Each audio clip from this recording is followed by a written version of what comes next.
हेल' लोगोफोर खुलुमबाय बयनिसिमबो नोंथांमोनखौ बयखौबो आंनि दिनैनि गोदान भिडिअ बरायनायखौ जासिफिननाय थाबाय। ओमफ्राय दिनैयो आङो नोंथांमोननि गेजेराव मोनसे भिडिअ लाना फैलायबाय आरोना।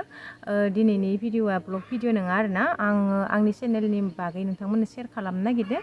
जेनेबा आंनि चेनेलनि मुङा रामसियारि ब्लगमोन नालाय बेखौ आं सोलायनो नागिरदों आरोना। रनजिता बर' लासिगोन आरोना, आंनि मुंखौनो लासिगोन आङो।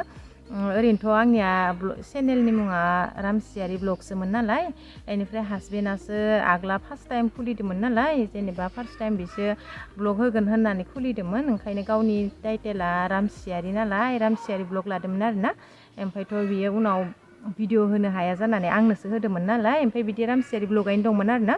ओमफ्राय आङो दिनै मा सानखो, आं नामखौ सोलायनोसै ओरै होननानै होनदोंमोन आरोना। ओमफ्राय हासबेन्डआबो सोलायनोबा ओरैनोबाय नालाय, जेनेबा इखौ लानांला ओरैनोबाय नालाय, आङो आंनि रनजिता बर'खौ लाबाय आरोना। बेखौ नोंथांमोना शेयार खालामनो नागिरदों, नङाबा आन्दायलाबायगोन नालाय रामसियारि ब्लगसोमोन माबोरै रनजिता बर' जाखो ओरै सानगोन ना। ओमफ्राय नोंथांमोना जुदि आंनि भिडिअखौ नायनोबाथाय रामसियारि ब्लगआव नुनाय नंला आरोना, रनजिता बर'आवसो नुसिगोन। नामखौथ' चेन्ज खालामबाय नालाय, नोंथांमोना नायोबाथाय रनजिता बर'आवनो नुसिगोन आरोना। कनफिउस जानांला आरोना, गोनो गोथो। बेनिखायनो आं बे भिडिअखौ लाबोदो, जेनेबा मानसिफोरा गोनो गोथो आन्दायलाबायगोन ओरै होननानै। बेखौनो नोंथांमोननो शेयार खालामनो होननानै भिडिअ लाबोबाय आरोना आङो। होमबा दिनैनि भिडिअखौ बेखिनियावनो दोनथ'नोसै लोगोफोर, बाय बाय।